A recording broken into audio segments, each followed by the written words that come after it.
Oman में तट पर तेल का टैंकर पलटने से 13 भारतीयों सहित 16 चालकों का दल लापता हो गया है। अब तक इनको लेकर कोई साफ जानकारी सामने नहीं आ पाई है। बचाव अभियान शुरू कर दिया गया है। जहाज की पहचान प्रेस्टीज फॉल्कन के रूप में की गई है, जो यमन के बंदरगाह शहर अदन की ओर जा रहा था। समुद्र में तेल का टैंकर पलटने की ये कोई पहली घटना नहीं है।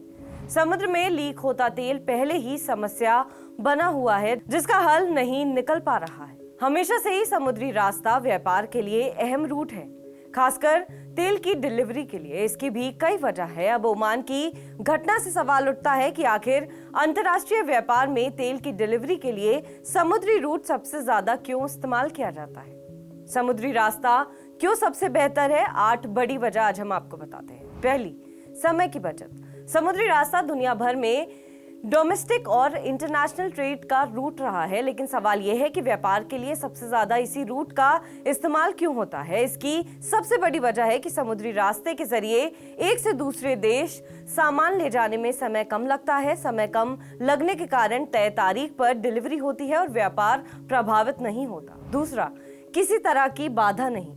तेल को दूसरा सामान इसे सड़क मार्ग से ले जाने पर कई बार रास्ते में आने वाली बाधाओं से गुजरना पड़ता है। समुद्री रास्ते में ऐसा नहीं होता है, इसलिए ट्रांसपोर्टेशन आसान होती है। तीसरा, सस्ता विकल्प। सड़क और दूसरे रूट के मुकाबले समुद्री रास्ता ट्रांसपोर्टेशन खर्च के मुकाबले सस्ता होता है। इसका सीधा असर उस उत्पाद की कीमतों पर पड़ता है जिसे इस रास्ते पर लेकर जाया जाता है। चौथा, कोने कोने तक पहुंच। महासागर और समुद्र धरती की अधिकांश हिस्से को कवर करते हैं, जिससे जहाजों को दुनिया के किसी भी हिस्से तक पहुंचना आसान होता है। यही वजह है कि इनकी वैश्विक पहुंच अंतर्राष्ट्रीय व्यापार और महाद्वीपों के बीच माल की आवाजाही को आसान बनाती है। पांचवा, अधिक क्षमता।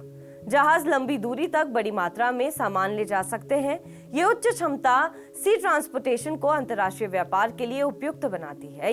ये भी एक वजह है कि ग्लोबल ट्रेड के लिए यही रूट चुना जाता है। छठा, सुरक्षित डिलीवरी। रोड ट्रांसपोर्ट की तुलना में समुद्र के रास्ते माल भेजना आमतौर पर सुरक्षित होता है, जिसमें दुर्घटनाओं का जोखिम कम होता है। माल की सुरक्षित डिलीवरी सुनिश्चित करने के लिए आधुनिक जहाज हाईटेक होने के साथ नेविगेशन और सुरक्षा सिस्टम से लैस हो गए हैं। सातवां, आर्थिक विकास। समुद्री मार्ग व्यापार को बढ़ावा देने, नौकरियां पैदा करने और बंदरगाह बुनियादी ढांचे और संबंधित उद्योगों में निवेश और प्रोत्साहित करके बंदरगाह शहरों और देशों के आर्थिक विकास में योगदान देते हैं। यही वजह है कि इनका इस्तेमाल व्यापार में अधिक किया जाता है, फिर चाहे तेल हो या कच्चे तेल की डिलीवरी। इंफ्रास्ट्रक्चर। दुनिया भर के प्रमुख बंदरगाह बेहतर लोडिंग और अनलोडिंग सुविधाओं के साथ बड़ी मात्रा में माल को संभालने के लिए तैयार किए जाते हैं। ये बुनियादी ढांचा समुद्री रास्ते से होने वाले व्यापार को आसान बनाता है। बहरहाल, आपको हमारी खबर कैसी लगी कमेंट सेक्शन पर जरूर बताएं। देश और विदेश की तमाम बड़ी खबरों के लिए आप देखते रहिए TV9 डिजिटल।